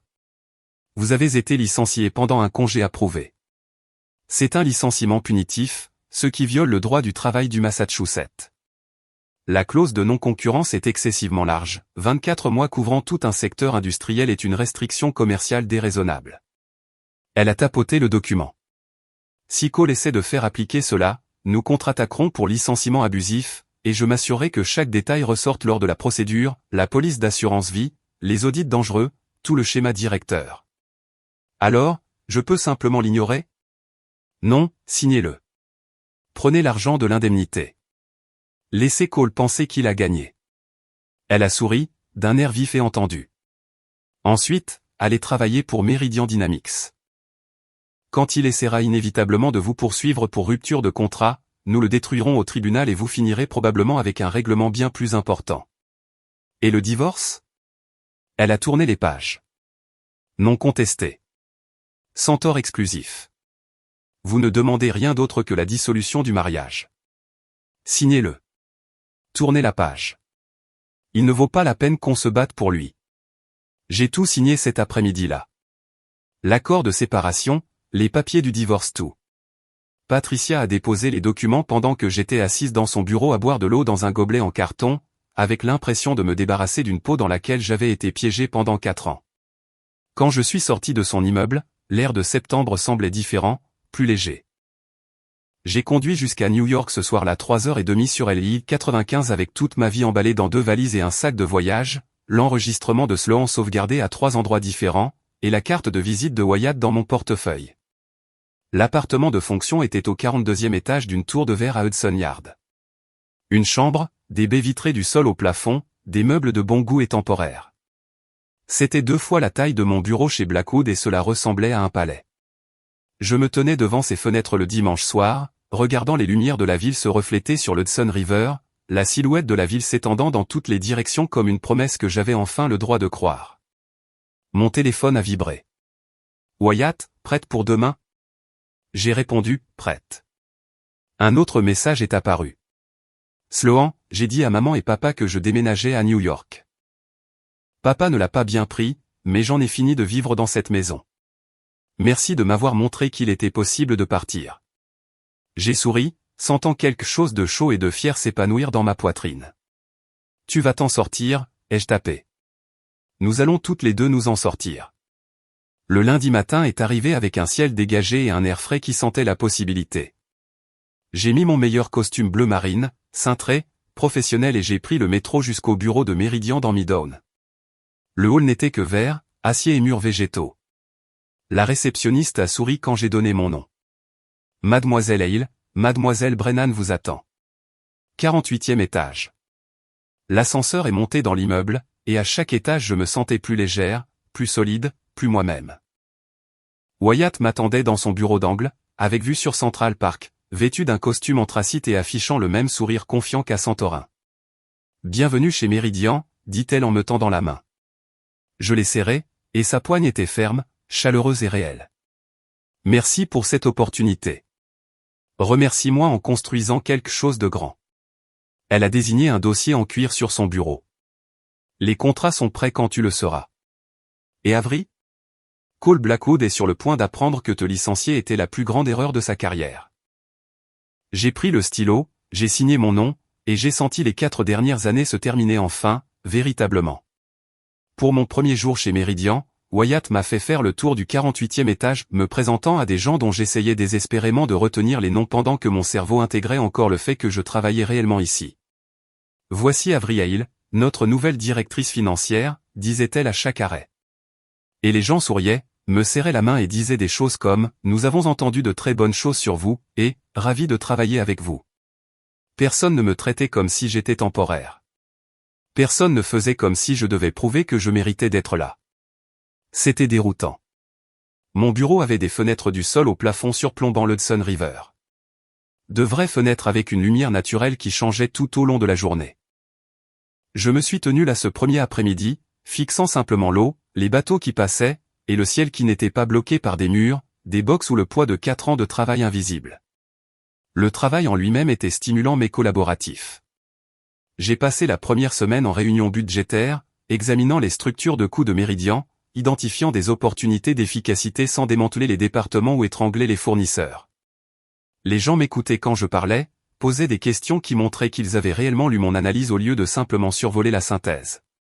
Wyatt passait me voir tous les jours, non pas pour me micro-gérer, mais pour s'assurer que j'avais ce dont j'avais besoin. « Comment se passe ton installation ?» a-t-elle demandé le vendredi après-midi, apparaissant dans l'encadrement de ma porte avec 2 cafés. « C'est bien. Vraiment bien. » J'ai accepté le café. Différent de ce dont j'ai l'habitude. Différent comment? Les gens ici semblent réellement vouloir que je réussisse. Elle a souri, mais il y avait quelque chose de triste dans son sourire. Ce n'est pas différent, Avery. C'est normal. Ce que tu as vécu chez Blackwood, c'était de la maltraitance déguisée en culture d'entreprise. Le mot a résonné lourdement. Maltraitance. Je ne m'étais jamais autorisé à l'appeler ainsi auparavant.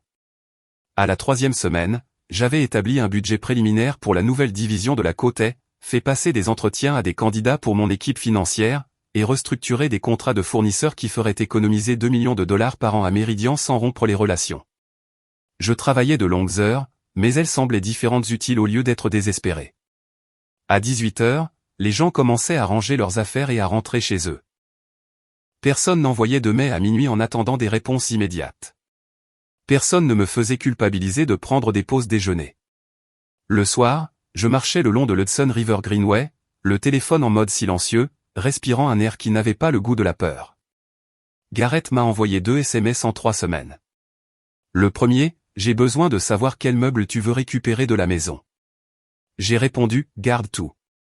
Le deuxième, les papiers du divorce sont définitifs. J'ai juste besoin de ta signature sur la répartition des actifs. Je les ai signés dans le bureau de Patricia sans les lire de près et je les ai renvoyés par coursier. Qu'il garde la maison, les meubles, la vie que nous avions construite et qui n'avait jamais vraiment été la nôtre. Puis, un jeudi après-midi de ma 4e semaine, des fleurs sont arrivées. L'assistante de Wyatt les a apportées dans mon bureau, une composition frappante de pivoine blanche et de dahlia noire dans un vase en cristal.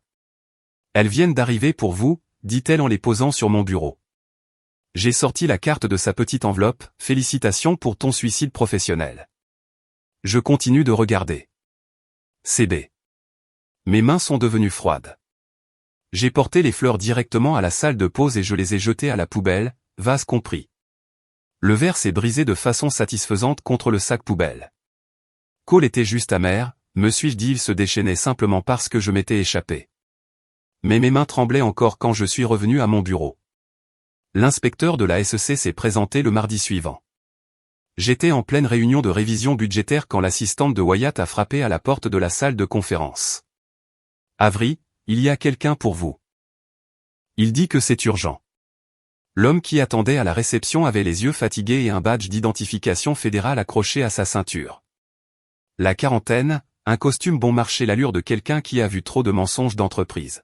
« Mademoiselle Hale, je suis Martin Voss de la Security and Exchange Commission. Je dois vous parler au sujet d'allégations qui ont été déposées. » Mon estomac s'est noué. Quel genre d'allégations? Fraude boursière et vol d'informations confidentielles. Y a-t-il un endroit où nous pourrions parler en privé?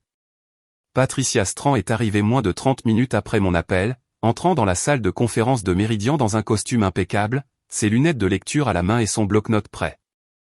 Ma cliente ne répondra à aucune question sans la présence de son avocat, dit-elle en s'asseyant à mes côtés. Voss a hoché la tête comme s'il s'y attendait. Il a fait glisser un dossier sur la table polie. Mademoiselle Hale, nous enquêtons sur une plainte déposée par Blackwood Manufacturing alléguant que vous avez accédé illégalement et transmis des informations confidentielles de l'entreprise à Meridian Dynamics avant votre embauche ici. Il a ouvert le dossier et m'a montré des courriels imprimés de avery@ashwood.com à w.b@meridiandynamics.com. Date, 3 septembre. Objet, projection financière confidentielle. Le texte d'aperçu montrait des données financières, des listes de clients et des détails de contrats. J'ai eu la gorge sèche. Je n'ai jamais envoyé cela. L'expression de Voss n'a pas changé. Selon le département informatique de Blackwood, ces courriels proviennent de votre compte d'entreprise. Les métadonnées montrent qu'ils ont été envoyés depuis votre adresse IP alors que vous étiez encore employé. C'est impossible. Je n'ai jamais envoyé de courriel à Wyatt avant d'être licencié. Je l'ai rencontré à Santorin après. Patricia a posé une main sur mon bras. Nous devrons voir l'expertise informatique complète, les en-têtes de mai, les journaux du serveur, les enregistrements d'authentification, tout. Voss a sorti un carnet. Nous sommes encore en train de rassembler ces informations auprès de Blackwood Systems. Mais mademoiselle Hale, je dois vous demander, avez-vous eu une quelconque communication avec Meridian Dynamics avant la fin de votre contrat chez Blackwood Manufacturing? Non. J'ai rencontré Wyatt Brennan pour la première fois le 18 septembre à Santorin. Cole m'avait déjà licencié à ce moment-là. Et vous n'avez pas discuté des activités commerciales de Blackwood avec elle? J'ai hésité. Nous avons parlé de l'industrie de manière générale, mais rien de confidentiel, rien dont je ne discuterai pas lors de n'importe quelle conférence du secteur. Patricia a pris une note. Agent Voss, ma cliente coopère pleinement, mais tant que nous n'aurons pas pu examiner les preuves informatiques, elle ne fera aucune autre déclaration au sujet de ces prétendus courriels. Après le départ de Voss, je suis resté assise dans cette salle de conférence avec l'impression que l'air avait été aspiré. Patricia était déjà sur son téléphone. J'appelle un expert en informatique légale. Si ces courriels sont fabriqués, les métadonnées le prouveront. Wyatt est entré, a fermé la porte et a tiré la chaise en face de moi. C'est un coup de Cole, a-t-elle dit doucement. Des preuves fabriquées pour détruire votre crédibilité et nuire à Meridian. Et s'il est assez doué pour que ça tienne? L'expertise informatique des courriels ne ment pas, Avery. S'il les a créés, les empreintes numériques le montreront. Elle s'est penchée en avant. Mais j'ai besoin que vous soyez totalement honnête avec moi. Y a-t-il quelque chose quoi que ce soit que Cole pourrait détourner? Des courriels, des conversations, des accès à des fichiers qui pourraient être mal interprétés. J'ai repensé à mes 4 années de travail, à chaque courriel envoyé, chaque fichier consulté, chaque conversation. Rien. Je n'ai jamais discuté des affaires de Blackwood avec qui que ce soit d'extérieur à l'entreprise. La seule chose qui s'en rapproche est notre conversation à Santorin, et c'était après mon licenciement. Wyatt a hoché la tête lentement. Alors nous nous battons, et nous ferons en sorte que Cole regrette d'avoir commencé cela. Mais ce soir-là, seul dans mon appartement de fonction, je ne pouvais m'empêcher de penser à ces courriels, à quel point ils semblaient réels, aux ressources et aux relations de Cole, et à sa certitude absolue de pouvoir détruire quiconque s'opposait à lui. Mon téléphone a sonné à 23 heures. Sloan. J'ai failli ne pas répondre. Avery, s'il te plaît. J'ai besoin de te voir maintenant. sa voix tremblait. Qu'est-ce qui ne va pas? C'est au sujet de papa. Au sujet de l'affaire de la SEC. Je ne peux pas en parler au téléphone. Peux-tu me rejoindre? Nous nous sommes retrouvés dans un dîner ouvert 24h24 à Chelsea, le genre d'endroit avec des banquettes en vinyle craquelé et du café qui avait le goût d'être resté dans la cafetière depuis le service du dîner. Sloan s'est glissé sur la banquette en face de moi, l'air dévasté. Cheveux non peignés, mascara étalé, portant un pantalon de jogging et un sweat à capuche trop grand, comme si elle avait quitté la maison précipitamment. Est-ce que ça va? Non. Elle a sorti son téléphone d'une main tremblante. Je n'ai pas pu dormir cette nuit. Je n'arrêtais pas de penser à ce qu'il a dit à la maison. Au sujet de papa, au sujet des courriels mentionnés par la SEC. Alors, je suis allé dans son bureau vers minuit. La porte était entr'ouverte. Elle a tapoté son téléphone, a lancé un enregistrement vocal et a baissé le volume. Écoute. La voix de Cole est apparue, étouffée mais reconnaissable entre toutes. Tu es sûr que les courriels ont l'air authentiques? Une autre voix, plus âgée et nerveuse, monsieur, je les ai créés avec un accès administrateur antidaté au début du mois de septembre. J'ai utilisé son adresse IP de l'époque où elle travaillait encore ici. Et la SEC ne détectera pas la fabrication? Pas sans une analyse informatique approfondie, ce qu'ils ne feront pas pour une plainte d'espionnage industriel. Ils verront les courriels, l'interrogeront, et même s'ils ne l'inculpent pas, l'enquête seule détruira sa réputation. Pause. Elle ne travaillera plus jamais dans ce secteur. La voix de Cole est revenue, froide et satisfaite, bien. Assure-toi que tous les journaux sont propres. Je ne veux aucune trace remontant jusqu'à nous. L'enregistrement a pris fin. Je suis resté là avec l'impression que quelqu'un m'avait versé de l'eau glacée dans les veines. Les yeux de Sloan étaient rouges et gonflés. Il a fabriqué des preuves. Il essaie de te piéger pour un crime fédéral. Mes mains tremblaient si fort que j'ai dû m'agripper au bord de la table. Sloan, si tu donnes ça à quelqu'un, si tu témoignes, ton père te détruira. Je sais. Sa voix s'est brisée. Mais je ne peux pas le regarder faire ça. Pas à toi. Pas à personne. Elle a poussé son téléphone vers moi. Prends-le. Copie le fichier. Utilise-le comme tu en as besoin. J'ai fixé ce téléphone la preuve qui pourrait me sauver et faire exploser ce qui restait de la famille de Sloan. Es-tu absolument sûr? Elle a essuyé ses yeux avec le revers de sa main. J'ai fini d'avoir peur de lui. J'ai fini de prétendre qu'il est quelqu'un qu'il n'est pas. J'ai pris le téléphone, me suis transféré l'enregistrement ainsi qu'à Patricia et Wyatt, et j'ai regardé les fichiers s'envoyer et se confirmer. Puis j'ai tendu la main de l'autre côté de la table et j'ai serré celle de Sloan. Merci d'avoir eu le courage de faire ça. Elle a serré en retour, et nous sommes restés là, dans ce dîner éclairé par des néons à minuit, deux femmes qui avaient échappé au même poison, se serrant les coudes alors que la preuve des crimes de Cole Blackwood résidait dans nos téléphones comme une arme chargée. Je n'ai pas dormi cette nuit-là. Je suis resté allongé dans mon appartement de fonction à fixer le plafond, l'enregistrement de Sloan tournant en boucle dans mon esprit, l'enquête seule détruira sa réputation. Elle ne travaillera plus jamais. À 6 heures du matin, j'ai renoncé au sommeil et j'ai appelé Patricia. J'ai une preuve, ai-je dit quand elle a répondu. Cole avouant avoir fabriqué les courriels, enregistrés par sa fille. Silence. Puis, à quelle heure pouvez-vous être à mon bureau? Le bureau de Patricia à 8 heures du matin débordait déjà d'une énergie déterminée. Elle avait préparé du café, son assistant juridique prenait des notes, et un expert en informatique légale était en appel vidéo dans les 15 minutes suivant mon arrivée. Sloan est arrivé à 8h30, l'air épuisé mais résolu. Patricia a écouté l'enregistrement 4 fois, son expression devenant plus sévère à chaque écoute.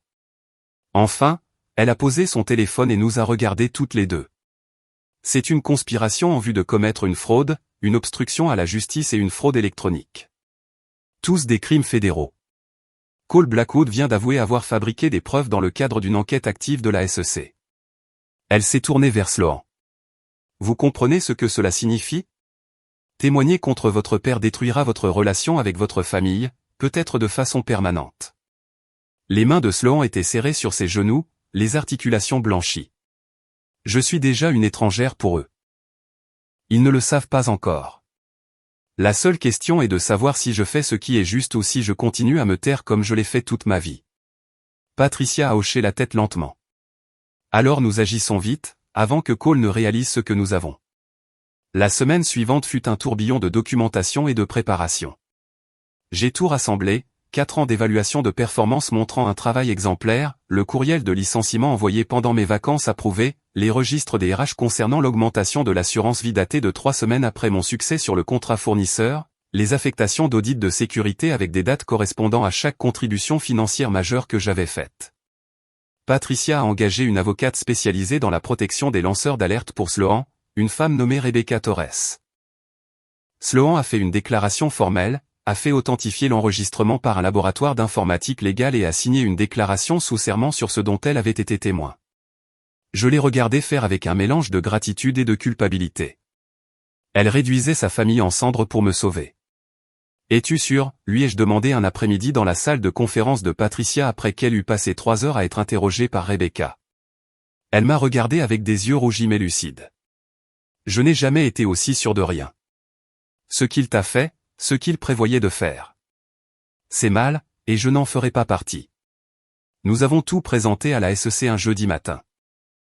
Patricia avait organisé une réunion avec Martin Voss et sa superviseure, une agente nommée Sandra Pierce, qui avait 25 ans d'expérience et le genre de regard aiguisé qui ne laissait rien passer.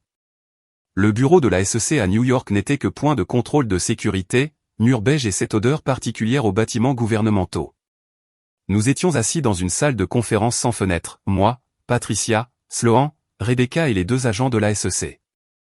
Alors que Patricia exposait l'affaire comme si elle menait elle-même les poursuites, elle a commencé par les courriels fabriqués, montrant l'analyse informatique qui prouvait qu'ils avaient été créés avec des privilèges d'administrateur des semaines après mon départ de Blackwood, antidatés pour paraître authentiques, et envoyés depuis des adresses IP auxquelles je n'avais jamais accédé. Puis elle a diffusé l'enregistrement de Sloan. La voix de Cole a rempli la pièce, froide et calculatrice, discutant de la fabrication comme s'il s'agissait d'une transaction commerciale de routine. Quand cela s'est terminé, la mâchoire de Pierce était crispée par une colère contenue. Mademoiselle Aye, je vous dois des excuses. Vous n'avez jamais été le sujet de cette enquête. Vous en étiez la victime. Elle a regardé Sloan. Et Mademoiselle Blackwood, ce que vous avez fait ici a demandé un courage extraordinaire. Vous êtes désormais une lanceuse d'alerte fédérale, et nous veillerons à ce que vous soyez protégée. Voss était déjà sur son téléphone. J'appelle le bureau du procureur des États-Unis. Il nous faut des mandats d'arrêt dès aujourd'hui. Patricia a sorti un autre dossier. Il y a plus. Des preuves suggérant que Cole a augmenté la police d'assurance vie de Mademoiselle Aye à 18 millions de dollars, puis l'a systématiquement envoyé faire des audits seul dans des installations présentant des violations de sécurité. Nous pensons que cela peut constituer une tentative d'atteinte à l'intégrité physique ou une mise en danger délibérée. Pierce a pris le dossier, l'a parcouru, et son expression s'est assombrie. Nous devrons enquêter davantage, mais si le schéma se confirme. Elle m'a regardé. Mademoiselle Aye, votre ancien beau-père pourrait faire face à des accusations supplémentaires au-delà de la fabrication de preuves. Les mots flottaient dans l'air. Tentative d'atteinte à l'intégrité physique. Quelqu'un disait enfin tout haut ce que j'avais eu trop peur de nommer. L'arrestation a eu lieu un mardi matin. J'étais dans mon bureau chez Meridian en train de revoir les projections trimestrielles quand Wyatt est apparu sur le pas de la porte, le visage sérieux. Allume les informations. J'ai affiché CNBC sur mon ordinateur. Le bandeau défilait déjà, flash, le PDG d'un groupe industriel arrêté pour fraude fédérale. Les images montraient Cole sortant du siège de Blackwood Manufacturing menotté, encadré par des agents fédéraux, le visage déformé par la rage et l'incrédulité.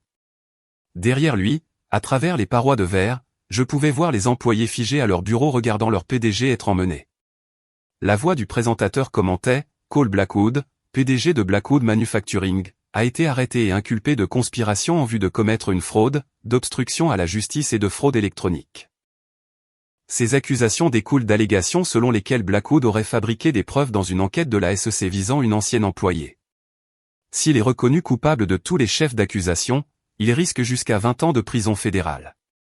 Mon téléphone a commencé à vibrer immédiatement des journalistes, d'anciens collègues, des gens à qui je n'avais pas parlé depuis des mois, voulant soudainement des déclarations. Un message vocal de Diane, la femme de Cole, la voix dégoulinante de venin, tu as détruit cette famille. J'espère que tu es fier de toi, espèce d'ingrate. Je l'ai supprimé sans écouter la suite. Un autre message, celui-ci provenant de quelqu'un du conseil d'administration de Blackwood, nous aimerions discuter des circonstances de votre départ. J'ai transféré celui-là à Patricia. Le seul appel auquel j'ai répondu était celui de Sloan. Est-ce que ça va, ai-je demandé. Non. Sa voix était sourde. Mais j'ai fait ce qui était juste. Je le sais. Tu l'as fait. Absolument. Maman ne veut plus me parler. Garrett m'a traité de traîtresse. L'avocat de papa essaie de prétendre que j'ai fabriqué l'enregistrement. Elle a ri, amère et brisée. Mais je le referai. Je le referai 1000 fois. Le procès a duré 4 semaines. Je n'y ai pas assisté, Patricia a dit que ce n'était pas nécessaire. Ma déposition et mes documents ont été versés au dossier comme preuve, et ma présence dans la salle d'audience aurait pu détourner l'attention des médias sur moi plutôt que sur les crimes de Cole. Patricia m'envoyait des mises à jour quotidiennes. Sloan a témoigné pendant 6 heures sur 2 jours. Patricia a dit qu'elle était extraordinaire, calme, précise, inébranlable. Elle a guidé le jury à travers des années passées à regarder son père manipuler les gens, traiter les employés comme des actifs jetables et prioriser le profit au détriment de la sécurité et de l'éthique. Quand le procureur a diffusé son enregistrement, la salle d'audience est devenue silencieuse. Neil Garson, le directeur informatique de Blackwood, avait accepté un accord de plaidoyer dès le début et a témoigné contre Cole. Il a confirmé sous serment qu'il avait fabriqué les courriels sur instruction directe de Cole, utilisant un accès administrateur pour créer de fausses preuves présentées ensuite aux enquêteurs fédéraux. Les preuves informatiques étaient accablantes, des métadonnées montrant des dates de création des semaines après mon licenciement, des journaux de serveurs prouvant que les courriels n'avaient jamais traversé aucun réseau, et des empreintes numériques reliant tout aux systèmes informatiques de Blackwood. La défense a tenté de plaider le coup monté, affirmant que Sloan avait manipulé la conversation, mais l'enregistrement était trop clair, trop accablant, et les propres mots de Cole ont scellé son destin. Le jury a délibéré pendant 3 heures. Coupable de tous les chefs d'accusation. J'étais en réunion budgétaire quand Patricia a appelé pour le verdict. Je me suis excusé, suis allé dans mon bureau, j'ai fermé la porte et je suis resté à la fenêtre à regarder l'Hudson. Coupable. Cole Blackwood, l'homme qui avait fait miroiter des promotions que je n'avais jamais reçues, qui s'était attribué le mérite de mon travail, qui avait augmenté mon assurance vie et m'avait envoyé dans des installations dangereuses, qui m'avait licencié pour avoir pris des vacances puis avait tenté de me piéger pour des crimes fédéraux était coupable. La sentence est tombée 2 semaines plus tard, 18 à 22 ans de prison fédérale. J'ai regardé la couverture médiatique depuis mon appartement ce soir-là, un verre de vin à la main, assise sur mon canapé dans ce logement de fonction qui avait fini par ressembler à un foyer.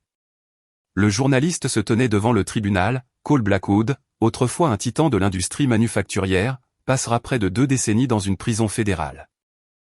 Le juge a cité la gravité de la fabrication de preuves et la tentative de détruire la carrière d'une ancienne employée comme facteur déterminant de la peine. Ils ont montré des images de Cole emmené, son costume coûteux froissé, son visage non plus rouge de rage mais livide de choc. Garrett est apparu brièvement à l'image, le visage de marbre, refusant tout commentaire. Mon téléphone a vibré. Sloan, c'est fini. Il va vraiment en prison. J'ai répondu, comment te sens-tu? Sa réponse a mis 1 minute, vide. Soulagé. Tout cela à la fois. Moi aussi, ai-je envoyé. Et c'était vrai. J'avais gagné. Cole était en prison. Mon nom était lavé. Meridian m'avait soutenu tout au long de l'épreuve. Mais la victoire n'avait pas le goût du triomphe. Elle avait un goût de cendre et de faim, et la satisfaction creuse de regarder quelqu'un se détruire soi-même tout en restant à une distance sûre. J'ai fini mon vin, posé le verre et regardé autour de moi dans mon appartement la vie que j'étais en train de construire, les lumières de la ville derrière mes fenêtres, l'avenir qui était enfin, véritablement le mien. Cole Blackwood avait essayé de m'effacer. Au lieu de cela, c'est moi qui l'avais effacé. La roue avait tourné. Justice avait été rendue. Et pourtant, j'avais toujours l'impression d'avoir perdu quelque chose que je ne pouvais pas nommer. Le sentiment de vide n'a pas disparu. Je pensais qu'il le ferait. Je pensais que voir Cole condamné, voir la justice fonctionner pour une fois, apporterait une sorte de conclusion satisfaisante plutôt que simplement vide.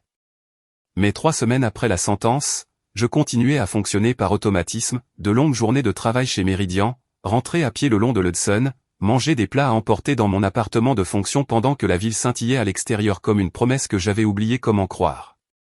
Wyatt l'a remarqué. Vous faites un excellent travail, a-t-elle dit un après-midi dans mon bureau. Mais vous avez l'air d'être à bout de force. À quand remonte votre dernier jour de congé? Je ne m'en souvenais pas, prenez le week-end, a-t-elle dit. Prenez-le vraiment. Ne regardez pas vos courriels. Ne pensez pas au budget. Contentez-vous d'exister pendant 48 heures. C'est ce que j'ai fait. J'ai passé le samedi à marcher dans Central Park, à regarder les familles et les couples et les gens qui semblaient savoir comment être heureux. J'ai acheté un café à un vendeur ambulant et je me suis assise sur un banc près du lac, laissant le soleil d'octobre me chauffer le visage. Le dimanche matin, je prenais un café dans mon appartement quand mon téléphone a sonné. Wyatt. Avery, je suis désolé de vous appeler pendant votre week-end, mais il y a quelque chose dont je dois discuter avec vous. Pouvons-nous nous voir demain? Mon estomac s'est noué par réflexe. Est-ce que quelque chose ne va pas? Non, au contraire. Mais nous devrions parler en personne. Lundi matin, elle m'attendait dans son bureau avec du café et cette même présence calme qui m'avait donné confiance sur une terrasse de Santorin 6 mois plus tôt. Blackwood Manufacturing s'est placé sous la protection du chapitre 11 de la loi sur les faillites, a-t-elle dit sans préambule. Cela a été annoncé ce matin. J'ai posé mon café. Quand? Le dépôt a été fait ce week-end. Il liquide les actifs pour rembourser les créanciers. Elle a affiché quelque chose sur sa tablette et l'a tourné vers moi. Leur division d'équipement de précision est en vente. C'est la seule partie rentable de l'entreprise. Une main-d'œuvre solide, des contrats fermes, du bon équipement. Elle vaut environ 65 millions en tant qu'entreprise en exploitation. Je voyais où elle voulait en venir. Vous voulez l'acquérir? Je veux que Meridian l'acquiert, mais seulement si vous êtes à l'aise avec cela. Elle a posé la tablette. Avery, je sais que c'est complexe. C'était votre lieu de travail pendant 4 ans. Mais Cole est en prison. Le conseil d'administration a forcé Garrett à démissionner. L'entreprise est démantelée par des syndics de faillite qui veulent simplement maximiser la valeur pour les créanciers. Et je veux que vous dirigiez l'acquisition. Moi. Vous connaissez cette division mieux que quiconque. Vous connaissez les contrats, le personnel, les opérations. Si nous faisons cela, j'ai besoin de votre expertise. Elle a marqué une pause. Mais si c'est trop, si vous avez l'impression que nous faisons les vautours, nous pouvons laisser tomber. Il y a d'autres opportunités. J'ai regardé par sa fenêtre la silhouette de Manhattan, la ville qui était devenue mon refuge. 200 personnes travaillaient dans cette division. Des gens bien qui essayaient juste de faire leur travail pendant que Cole jouait des jeux de pouvoir avec leur gagne-pain. Qu'est-ce que vous leur offrez? Ai-je demandé. Des garanties d'emploi complètes. Aucun licenciement. Aucune restructuration qui réduirait les effectifs. Nous les intégrons à Meridian en conservant leurs salaires et avantages actuels. Wyatt s'est penché en avant. Je ne suis pas intéressé par le dépeçage d'une entreprise pour ses pièces, Avery. Je veux construire quelque chose de durable, mais je dois savoir si les chiffres tiennent la route. J'ai pensé à Jordan, l'analyste junior que j'avais formé. À Margaret au RH. Aux ouvriers et techniciens et chefs de projet qui n'avaient jamais eu leur mot à dire dans les décisions destructrices de Cole. Je le ferai, ai-je dit. Mais je veux que ce soit écrit que nous protégeons les emplois. Cela ne doit pas être un exercice de réduction des coûts déguisés en acquisition. Wyatt a souri. C'est déjà rédigé. Patricia a examiné les conditions ce matin. Les 2 semaines suivantes furent brutales.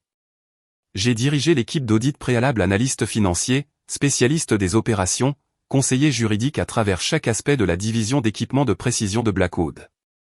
Nous avons revu les contrats, évalué la valeur de l'équipement et interrogé des employés clés qui étaient terrifiés à l'idée de perdre leur emploi à cause de la faillite. C'était étrange d'être de retour dans l'univers de Blackwood, même à distance. Je reconnaissais des noms sur la liste du personnel, Jordan, qui avait été promu analyste à part entière après mon départ, Margaret, dirigeant toujours les RH après 24 ans, des techniciens et des ouvriers que j'avais vus lors de ces audits dangereux, des gens qui m'avaient simplement salué de la tête avant de se remettre au travail, ignorant que leur PDG utilisait mes visites comme couverture pour quelque chose de plus sombre. Les chiffres racontaient une histoire claire. La division était rentable et bien gérée au niveau opérationnel, seulement tiré vers le bas par la stratégie d'entreprise imprudente de Cole et la faillite de la société mère. Dans une vente normale, elle vaudrait 65 millions. Dans une liquidation judiciaire, avec des créanciers poussant pour une résolution rapide, nous pouvions l'avoir pour 42 millions. Wyatt a présenté l'acquisition au conseil d'administration de Meridian un jeudi après-midi. J'étais assise à ses côtés, leur expliquant l'analyse financière, le calendrier d'intégration et les garanties d'emploi. Le conseil a voté l'approbation à l'unanimité. Nous avons soumis notre offre ce vendredi, 42 millions de dollars, protection complète de l'emploi et une période d'intégration de 90 jours. 3 semaines plus tard, le tribunal des faillites a accepté notre offre. L'actif le plus précieux de Blackwood Manufacturing, la division que j'avais aidé à construire avec 4 ans de travail invisible, faisait désormais partie de Meridian Dynamics. Le soir où la transaction a été conclue, j'étais dans mon appartement en train de terminer de la paperasse quand mon téléphone a vibré. Sloan, j'ai vu la nouvelle pour l'acquisition. Tu as sauvé 200 emplois. Merci pour ça. J'ai répondu, comment vas-tu? Mieux. J'ai emménagé à New York le mois dernier. Je travaille dans une galerie à Chelsea. J'essaie de découvrir qui je suis quand je ne suis pas une Blackwood. Ça te dit de prendre un café ce week-end? J'adorerais ça. Nous nous sommes retrouvés dans un petit café de West Village le samedi après-midi. Sloan est entré avec un look complètement différent, cheveux coupés courts et teints en auburn, portant un jean et un blouson en cuir vintage. Aucune trace du vernis soigné qu'exigeait la famille Blackwood. Elle semblait plus légère, plus jeune, libre. Tu as bonne mine, ai-je dit alors qu'elle s'asseyait en face de moi. J'ai l'impression de devenir une vraie personne. Elle a souri, mais avec une pointe de tristesse. Maman ne veut pas me parler. Garrett envoie des textos de temps en temps pour demander si je vais bien, mais il ne veut pas me voir en personne. L'avocat de papa a essayé de me faire rétracter mon témoignage. Il a dit que j'avais été manipulé. Je suis désolé. Ne le sois pas. J'ai choisi ça. Elle a entouré sa tasse de café de ses mains. Es-tu heureuse, Avery? Vraiment heureuse? J'ai réfléchi à cette question, au travail que je faisais, à l'équipe que je construisais, à cet appartement qui avait cessé de paraître temporaire. J'y arrive, ai-je dit. Un jour à la fois. Moi aussi. Elle a regardé par la fenêtre les gens passer. Je n'arrête pas de repenser à ce que tu as dit ce jour-là à la maison, au fait qu'il voyait ta valeur mais ne voulait pas la payer. Ça a été vrai toute ma vie. Il me voyait, mais seulement comme un décor, comme quelqu'un à marier stratégiquement ou à exhiber lors d'événements caritatifs. Qu'est-ce que tu vas faire maintenant? Je prends des cours d'art à la SVA, je me remets à la peinture. Le job à la galerie ne paie pas beaucoup, mais je n'ai pas besoin d'argent. J'ai mon fonds fiduciaire, et contrairement à papa, ils ne peuvent pas me l'enlever. J'essaie juste de découvrir qui je suis quand je ne suis pas en train de jouer la comédie pour un public. Nous sommes restés là pendant 2 heures à parler de New York, d'art et de l'étrange soulagement de repartir à zéro. Quand nous sommes enfin partis, elle m'a serré fort dans ses bras sur le trottoir. Merci, a-t-elle dit, de m'avoir montré qu'il était possible de partir. Tu l'as fait toi-même. Nous l'avons fait ensemble. En rentrant à pied par le village alors que l'après-midi laissait place à la soirée, j'ai repensé à tout ce qui s'était passé en 6 mois. Cole était dans une prison fédérale en Pennsylvanie, ses appels rejetés, faisant face à 18 ans derrière les barreaux. Blackwood Manufacturing s'était effondré sous le poids de son ego et de sa fraude, liquidé par la faillite. Garrett s'était enfui à Portland, essayant d'échapper au nom de famille. Diane s'était retirée dans un silence amer. Et j'étais la directrice financière d'une entreprise en pleine croissance, vivant dans une ville que j'aimais, avec un compte en banque qui prouvait ma valeur en chiffres que Cole ne pourrait jamais manipuler. J'avais gagné, mais cela ne ressemblait pas à une victoire. Cela ressemblait à de la survie. Comme si j'avais été en train de me noyer pendant 4 ans et que j'avais enfin atteint la surface haletante et épuisée, reconnaissante d'être en vie, mais pas tout à fait sûre de ce qu'il fallait faire de l'air dans mes poumons. Ce soir-là, je me tenais à la fenêtre de mon appartement à regarder le soleil se coucher sur l'Hudson, le ciel prenant des teintes orangées et rosées qui me rappelaient Santorin. Mon téléphone a vibré. Un message de Wyatt, réunion d'intégration demain à 9 h. Vous avez fait un travail incroyable sur cette acquisition. Merci.